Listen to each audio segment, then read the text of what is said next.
Tervetuloa Jerusalemin studio-ohjelmaan.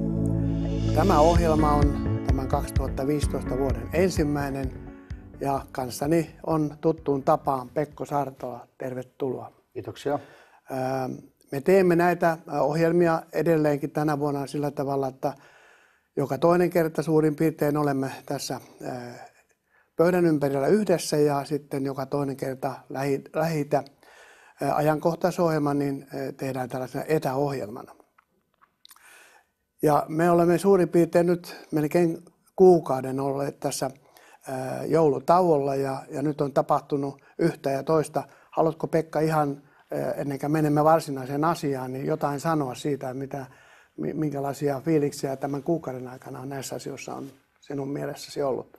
No, toki meillä kaikilla on varmasti tuoreessa muistissa se, mitä on tapahtunut Pariisissa, se on luonnollisesti Brysselissä, Saksassa ja Lähi-idässä ISILin toimesta ja Boko Haram Nigeriassa.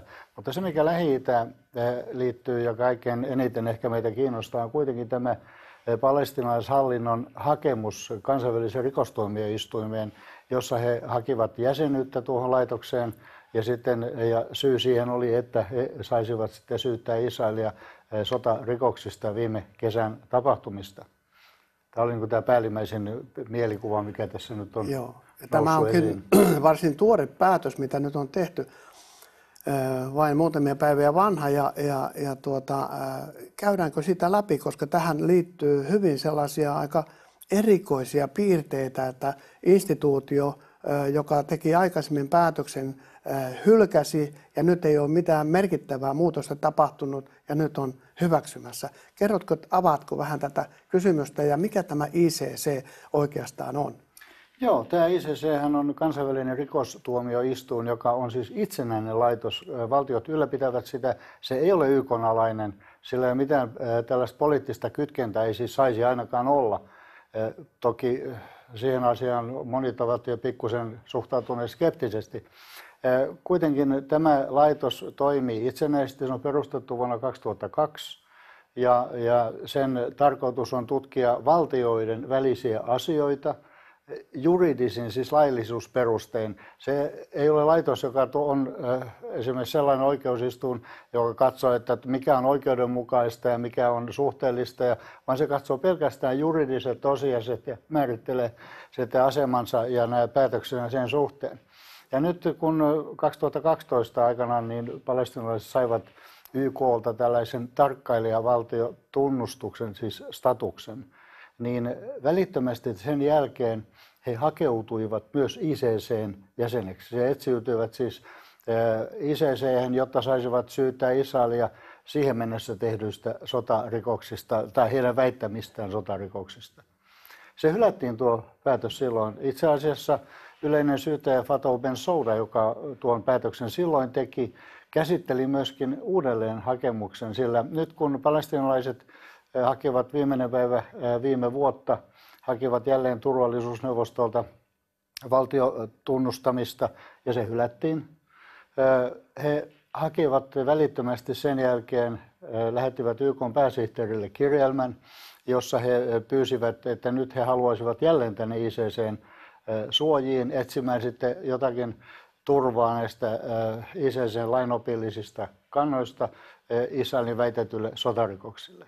Ja nyt jotain täysin omituista tapahtui ensinnäkin se, että YK:n pääsihteeri hyväksyi tuon hakemuksen.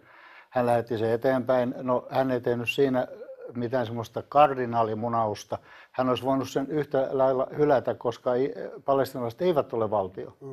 Mutta ICC otti käsiteltäväkseen tämän hakemuksen. Samalla se niin kuin välillisesti tunnusti, että Palestiina olisi valtio.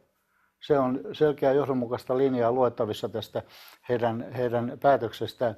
Ja sama ihminen, sama yleinen syyttäjä, Gambiasta kotoisin oleva Fatou Bensouda, hän viime kerralla hylkäsi sen ja nyt samoilla perusteilla tai perusteettomasti hyväksyi tämän jäsenyyden. Eli ICC aloittaa tällaisen tutkimuksen, alustavan tutkimuksen nyt viime kesän Gazan tapahtumista.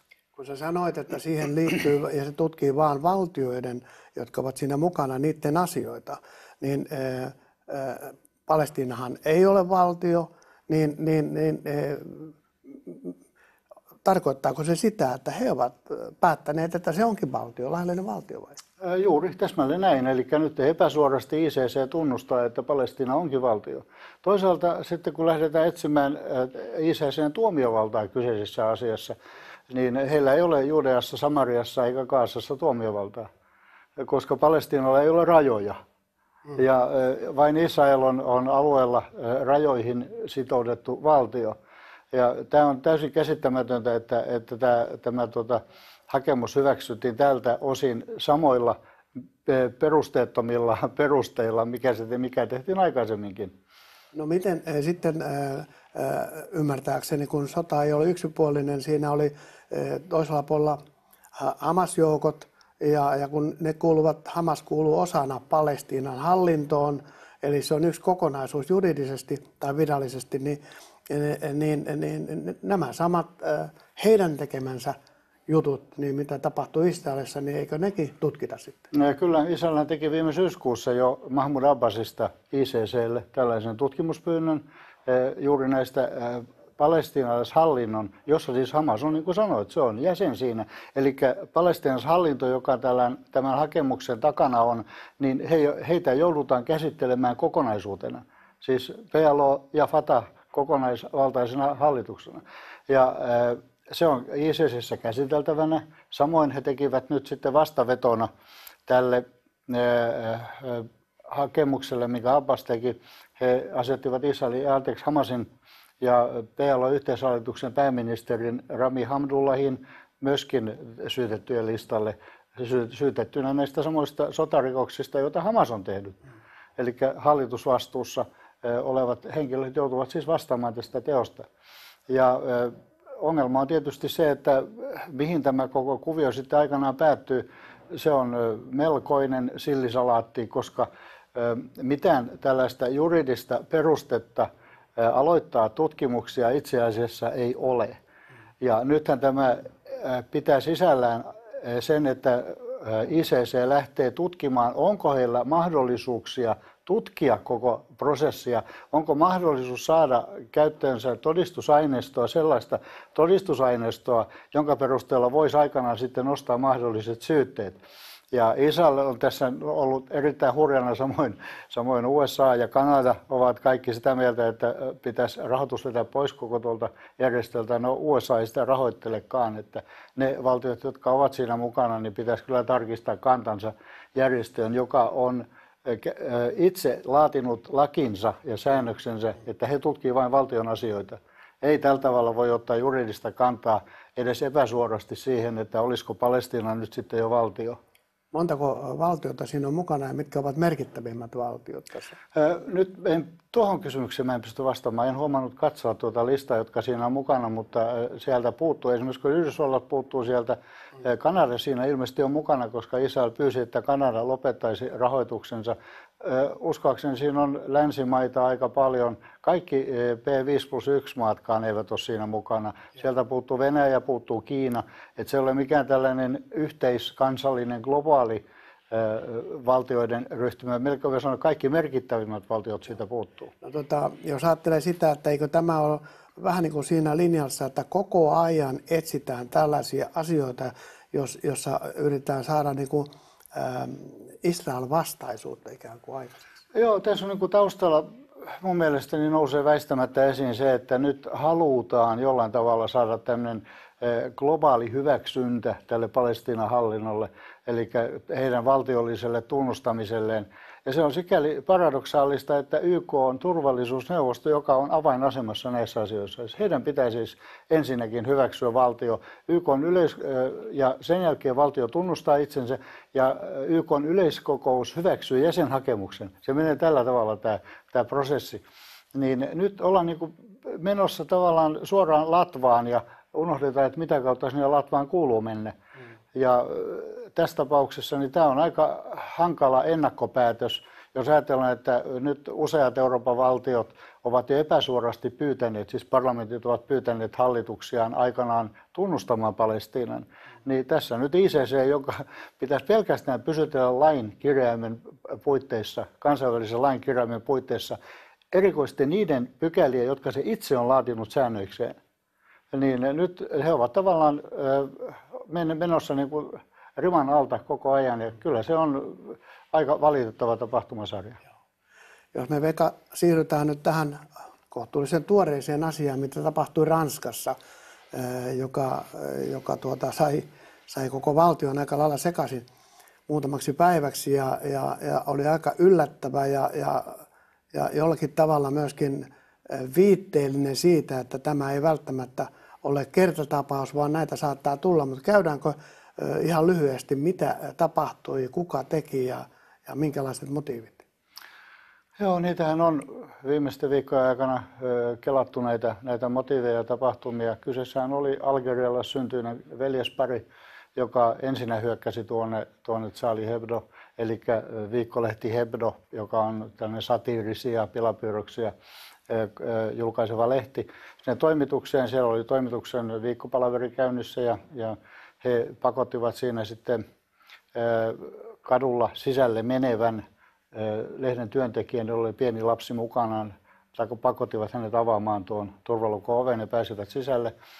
Surmasivat ensimmäiseksi tämän kaiken kuuluisimman pilapiirtäjän, joka oli lehden päätoimittaja myöskin, ja sen jälkeen alkoivat ampua sitten silmittömästi kaikkia muita, jotka siellä olivat. Ja siellä sitten 10 ihmistä sai surmansa, josta yksi pilapiirtäjä oli myös Jutalle syntyneen. Sitä harvoin tässä yhteydessä mainitaan. Poliisit tulivat ja sitten saman tien paikalle, se oli noin 5 minuuttia tämä prosessi kesti. He surmasivat 2 poliisia siinä sitten ja lähtivät pakomatkalle ja sitten parin päivän kuluessa heidät sitten löydettiin ja saarrettiin Pariisin koillispuolella olevassa pikkukaupungissa olevassa kirjapainossa, jossa myös tätä lehteä painettiin. Että tämä sikäli oli hyvin suunnitelmallinen. Heillä oli tarkoitus sitten tietysti tehdä tihotyötä siellä kirjapainossa myöskin. Ja siinä heidät sitten saarrettiin ja siellä poliisit sitten, kun eivät suostuneet heidän vaatimukseen, niin tekivät sinne rynnäkön ja nämä molemmat veljekset sitten siinä saivat surmansa. No sittenhän tapahtui vielä aika pian sitten rinnakkain tänne Koster-ravintolaan meno ja sitten Belgiassa vielä oli tällainen yksi tapahtuma. Joo, kyllä tämä itse asiassa taisi olla sama Jemenin Al-Qaidaan kuuluva henkilö, joka sitten tähän juutalaisen Koster-kauppaan hyökkäsi. Hän surmasi siellä 4 asiakasta, kaikki siis juutalaisia, ja vaati poliiseilta sitten, että he päästävät vapaaksi nämä terroristit, jotka siellä kirjapainossa pitivät myös yhtä panttivankia hallussaan. Ja poliisit eivät siihen suostuneet, vaan ne tekivät kaikki kutakuinkin saman aikaan sitten rynnäkön kumpaankin. Ja siinä sitten surmattiin tämäkin Koster-kauppaan hyökkäyksen tehnyt arabitaustainen henkilö. Ja päivä aikaisemmin hän oli jo surmannut yhden naispoliisin Pariisissa, eli kyllä siellä aika radikaalit liikkeet oli molemmin puolin. Ja teontekijät olivat, kun olen itse katsellut heidän näitä kuvia ja liikkeitään YouTubessa ja eri kuvista, niin he ovat kyllä täysin ammattilaisia olleet. Että he olivat aseistautuneet, heillä oli turvaliivit, ainakin yhdellä oli. Ja myöskin käyttäytyminen, aseiden käyttäminen oli ammattimaista, että kyllä tämä oli hyvin suunniteltu operaatio. Jostakin luin, että toista vuotta olivat valmistelleet niin tätä. Ja tässä oli Jemenin Al-Qaida niin takana, eikö ollut? Kyllä juu, ja heillähän oli tämä motiivihan oli 2-tahoinen, eli he väittivät, että he halusivat suojella tai rankaista heitä, jotka ISILin johtaja Abu Bakr al-Baghdadia pilkkasivat ja sitten tietysti heidän profeettansa Muhammedia pilkannut. Tämä motiivihan oli jo todellakin vanha, siihen aina on reagoitu voimakkaasti. Ja todellakin Jemenin Al-Qaida sitten ilmoitti pari päivää myöhemmin, että heidän vastuullaan tämä tapahtuma on ollut. Toki siihen koetti joku toinenkin järjestö sitten Lähi-idästä ottaa kunniaa, että kyllä tämä aika erikoista on, että pyritään tällaisilla tapahtumilla pyritään saamaan itselleen kunniaa ja mainetta islamilaisessa maailmassa. Jos ajattelee tätä, usein tuodaan se, että loukataan heidän pyhiä, niin kuin Muhammedia ja sitten näitä jotenkin muita henkilöitä, että niitä niin kuin häväistään ja se on heille niin tärkeä asia. Jotenkin on mulle tullut vaan sellainen kuva, että onko tämä vaan sellainen ikään kuin vaan, että se todellinen motiivi on vaan hyökätä. Kyllä se näin täytyy olla. Se, että Muhammed on heille niin kuin tavallaan suojattu. Hänestä ei saa tehdä kuvaa, hänestä ei saa tehdä mitään arvosteluakaan. Kuitenkin islam itse on tehnyt niitä runsain mitoin vuosisatojen saatossa. Musta tuntuu, että tässä on pikemminkin sellainen suojelumeininki vallalla siksi, ettei ruveta liian tarkkaan tutkimaan, mitä kaikkea Muhammed todellakin on tehnyt, jotka sitten ovat mallina ja esimerkkinä myös kaikille muslimeille siinä kuin Korani ja Sunna, eli heidän perintöoppinsa. Niin kyllä tämä Muhammedin pilkkaaminen on saanut sellaiset mittasuhteet, että aivan kuin hän olisi koko lailla lähes jumalolento. Ja samaan aikaan kuitenkin islam pilkkaa länsimaista kristinuskoa väittämällä, että Jeesus on vain Muhammedista seuraava islamin profeetta. Kukaan länsimainen piispa, pappi, paavi ei ole ottanut tähän puoleen kantaa, vaan etsitään mieluummin sitten yhteistyötä ja jotakin yhteistä lähtöpohjaa uskonnoille, vaikka ne ovat täysin ristiriidassa toistensa kanssa. Kyllä tässä niin kuin nämä tämmöiset uhkakuvat niin kuin, aika nopeasti leviää. Jos ajatellaan nyt Eurooppaa, jossa Ranskassa muslimien määrä on aika suuri ja antisemitismi on erittäin voimakkaasti lisääntynyt. Ei Euroopassa kohta ala olemaan kovin paljon maita turvallisia, joissa juutalaiset esimerkiksi voivat vapaasti sanoa olevansa juutalaisia.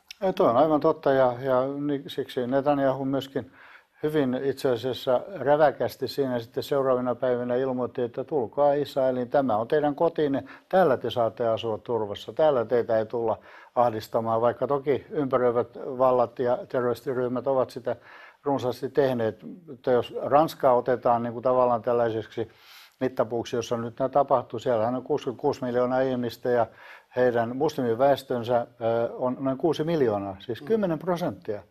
Ja sitten juutalaisväestö noin 700 000, eli hieman yli prosentti. Niin onhan nämä suhdeluvut aika erikoisia, että juutalaisilla on täysi syy niin kuin olla varuillaan. Erikoisesti juuri viime aikoina, kun synagogia on tuhrittu, Ranskassa on käyty juutalaisten kimppuun, koululaisten kimppuun, siis pelkästään vain siksi, että he ovat juutalaisia. Eli nyt mennään takaisin samaihin aikoihin, mitä 7 vuosikymmentä sitten, 80 vuotta sitten natsit olivat. Siis se, mitä te olette etniseltä taustaltanne, riittää meille, että me alamme sortaa teitä. No, Yhdysvaltain presidentti Obama on aika selkeästi tuonut esiin sen, että ikään kuin tämmöiset olisivat vain marginaaliryhmiä, ettei niihin kannattaisi nyt liikaa tuijottaa ja että muslimi on rauhan uskonto. Mitä sanot tähän? No, mä olen tutkinut kyllä islamia aivan riittävästi, että myönnän, että sieltä löytyy lähtökohtaisesti elementtejä myöskin elärauhassa. Ja mä uskon, että 80-90% maailman muslimiväestöstä haluaakin elää rauhassa, kasvattaa lapsia, käydä töissä, harjoittaa uskontoaan sekulaaristi, suurin piirtein sekulaaristi ja tavanomaisesti. Mutta sitten kun sieltä löytyy tällaisia ääriryhmiä, jotka vaikka ne olisivat kuinka marginaalisia, niin ajatellaan, että muslimia on sentään 1,7 miljardia, siis 1700 miljoonaa. Jos siitä on 5% on tällaisia ääriradikaaleja, joka varmasti on alakanttiin, niin se puhutaan 10 miljoonista ihmistä, jotka ovat täysin fanaattisesti ja valmiita uhraamaan itsensä minkälaisissa olosuhteissa tahansa päästäkseen paratiisiin. Ja varma paratiisipaikka on taattu silloin, kun surmat juutalaisia sen teon yhteydessä. Miten demokraattiset valtiot esimerkiksi Euroopassa, niin miten ne voivat suojautua, jos tällainen invaasio asteittain lisääntyy? Se on vaikeaa, koska nyt ollaan vuosikymmeniä jo avosylin otettu vastaan näitä muslimeja, mistä valtiosta ovat sitten tulleetkaan ja millä perusteella he ovat tullut. Ne ovat hämärtyneet ehkä tässä humanitaarisen avunannon sivulla, mutta joka tapauksessa he ovat kyenneet muodostamaan tällaisia ryhmiä, soluja, Ja niistä aina sitten radikalisoituu jokin osa. Jokin osa ottaa uskontonsa niin haudan vakavasti ja lähtee katsomaan jotain ISIL-järjestöä tai Hamas-järjestöä sellaisena oppi-isänään tai oppilähteenään, johon kannattaa liittyä, joka toteuttaa sitä oikeaa islamia, johon myös löytyy todellakin opastus sekä Koranista että Muhammedin opetuksesta ja tavoista, siis suunnasta. Siinä mielessä niin islam on hyvin monimuotoinen uskonto, että se todellakin antaa mahdollisuuden toimia myös hyvin radikaalilla tavoin. Jos käytetään tätä matematiikkaa, kun puhut 5%, niin Israelin ympärillä on kai noin 300 miljoonaa muslimia. Sitä luokkaa kyllä. Niin siitä se 5% onko se 6 miljoonaa? Ei, kyllä se on 5%. Jos on tällä, että 10% olisi 30 miljoonaa, niin se olisi 15 miljoonaa. 15 miljoonaa ja israelaisia on alle puolet siitä. Ja ne on radikaaleja, niin asetelma on aika hassu. No se on hassu ja eikä se kovin paljon voi siitä edes liikahtaakaan muuta kuin huonompaan suuntaan. Jos me ajatellaan vaikka mitä näitä Israelin ympäröiviä arabivaltioita ja ryhmittymiä sisällä ja otetaan sieltä gallupit, että miten te suhtaudutte juutalaisvaltioon, mitä islamin tulisi tehdä, niin vastaukset ovat 70-80% erittäin radikaaleja. Se valtio pitää tuhota, sinne pitää tuoda islamilainen hallintomalli. Se ei ole niin väliä, onko se sitten nimeltään Palestiina tai joku muu, mutta joka tapauksessa juutalainen demokratia ja kristinuskon elementit pois Lähi-idästä. Jos ajatellaan sitten vielä sitä, että Hamas, joka kuuluu tähän nimenomaan aktiiviin terroristiporukkaan, niin, ja pohjoisessa on sitten nämä Hizbollahit, jotka ovat kytkennässä sitten näihin kaikkiin muihin valtioihin enemmän tai vähemmän. Minkälaisia uhkakuvia ja tilanteita tällä hetkellä olet näkemässä Israelin osalta? Se on todellakin huolestuttavaa, sillä nyt juuri alkuviikolla Israel joutui iskemään, taisi olla sunnuntai-päivä, he joutuivat iskemään tuonne Hizbollahin tai sinne menevään konvoihin, siis Syyriasta lähteneen saattueeseen, jossa oli jälleen aseita ja ohjuksia menossa Hizbollahille, ja siinä yhteydessä surmansa sai ainakin 5 Hizbollahin taistelijaa, ja yksi taisi olla alueen varakomentaja, aika iso tappi kuitenkin. Ja Hizbollah on vannonut kostavansa.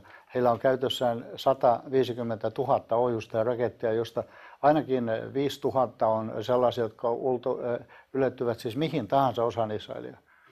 Ja heillä tämä fanaattisuus on myöskin niin korkeaa luokkaa, että siellä ei sitten paljon katsota, mikä lopputulos on, vaan yksinkertaisesti toimitaan vain sen oman uskon näkemyksensä mukaan ja halulla siis tuhota juutalaisvaltio.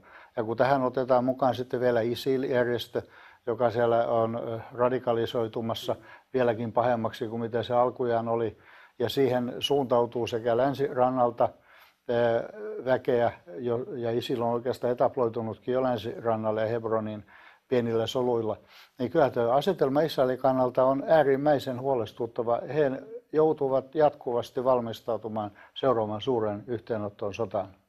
No, jos ajattelee sitä, että kun ne etäisyydet ovat todellakin niin lyhkäiset ja tällainen määrä aseita, mitä sanoit, on ja sitten tiedetään, että Iranissa niitä on lisää, niin sehän tarkoittaa sitä, että he joutuvat pahimman varalta valmistautumaan todella vaikeaan tilanteeseen. Kyllä, jos otetaan tämä paha skenaario, mitä olen pitänyt itsekin esillä. Israel ympäröi 500 arabivaltioita. Jos niiden sisällä, joko valtiot tai valtioiden sisällä toimivat ryhmittymät saavat haltuunsa ohjuksia, joita heillä jo on, ja haluavat tehdä tällaisen yhtäkkisen ohjusiskun Israelia vastaan. Ammutaan esimerkiksi 1000 ohjusta saman tien, seuraavana päivänä toiset 1000 ja niin edelleen, joka on jopa minimimäärä. Niin mikään ohjuspuolustusjärjestelmä, mikä Israelilla on, ei kykene vastustamaan sitä. Niistä pääsee väistämättä sisään aina jokin, jolloin he joutuvat puolestaan ottamaan käyttöönsä omat asejärjestelmät, jotka kyllä riittävät muuttamaan koko Lähi-idän kivikauden tilaan. Joo, ja sitten tullaankin tähän, että mitä Psalmi 83 kertoo, millä tavalla näet nyt tämän hetkisen kehityksen suhteessa esimerkiksi näihin Raamatun kohtiin? Näen sen kyllä, että se on selkeästi suuntautumassa siihen. Jos me ajatellaan tuossa ryhmässä, mitä Psalmi 83 edustaa, siinä on toistakymmentä sitä kansanryhmää, jotka kyetään sijoittamaan kaikkien Israelia ympäröivien valtioiden rajojen sisäpuolelle. Niin siitä tällaiset radikaalimmat, sanotaan vähiten radikaalivaltio, esimerkiksi Jordania. Heilläkin on nyt noussut erittäin voimakas Israel-vastaisuus, joka taas liittyy suoraan uskontoon, eli temppelivuoren tapahtumiin, joista me olemme näissä ohjelmissa myös puhuneet. He näkevät jo selkeästi tämän uskonnollisen taustan, jos Israel ja rabbinaatti haluaisi rakentaa kolmannen temppelin, se riittäisi Jordanialle katkaisemaan rauhansopimuksen ja liittymään tähän radikaaliryhmään. Hizbollah Libanonissa on jo valmis. Syyria on milloin tahansa valmis siihen, samoin Irak, jos ISIL toimii sitä kautta, Egyptissä toimii muslimiveljeskunta tai salafistit. Myös heiltä löytyy, tai heidän rajojen sisäpuolella on myös Al-Qaida jo. Niin kyllä nämä asetelmat alkavat väistämättä osua kohdalleen. Israelissakin tämä asia ymmärretään siten, että me emme suinkaan mieti, tuleeko sota. Se on aivan varma asia. Nyt on vain kysymys, milloin se puhkeaa. He ovat koko aika varpaisillaan ja varuillaan sen suhteen. Ja tähän vielä voi lisätä näihin ei-ystäviin tai ainakin muuttuviin kovin vihamieliksi on Turkki ja Iran on ollut sitä jo koko ajan. Joo, tämä Turkki oli kyllä aika Erdoganin, siis presidentin ulostulo tuossa Pariisin tapahtumien jälkimainingeissa oli kyllä surkuhupaisaa. Hän syytti Israelin pääministeriä siitä, että hän oli mukana tuossa valtionpäämiesten linjauksessa marssimassa rauhan puolesta noita terroristi-iskuja vastaan. Hän syytti Israelin pääministeriä, että mitä siellä tekee lapsentappaja Netanyahu, joka on jollain 2500 lapsen veritunnollaan. Mitä hän tekee tuolla rivistössä? Ja siellä oli Abbas siellä rivistössä, jolla on paljon suuremmat surkuhupaiset tilastot hallussaan.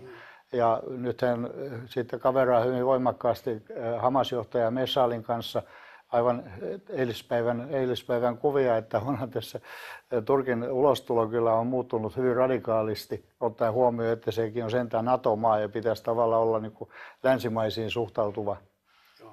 Että kyllä meillä jo tämänkin puolen tunnin aikana on tullut näitä asioita niin paljon, että ei me voida oikeastaan muuta kuin kehottaa meidän katsojia ja kansaamme rukoilemaan Israelin puolesta. Juuri näin. Kyllä Israelilla todellakin alkaa olla sellainen tutina sen ympärillä, että me rukoilemme myös koko Israelin johdon puolesta, että ne osaavat harkita ja tehdä viisaita ratkaisuja. Tähän me lopetamme tämän ohjelman ja viikon päästä suurin piirtein jatkamme, Pekka, taas näitä. Ja kiitoksia teille katsojat. Olkaa kanavalla.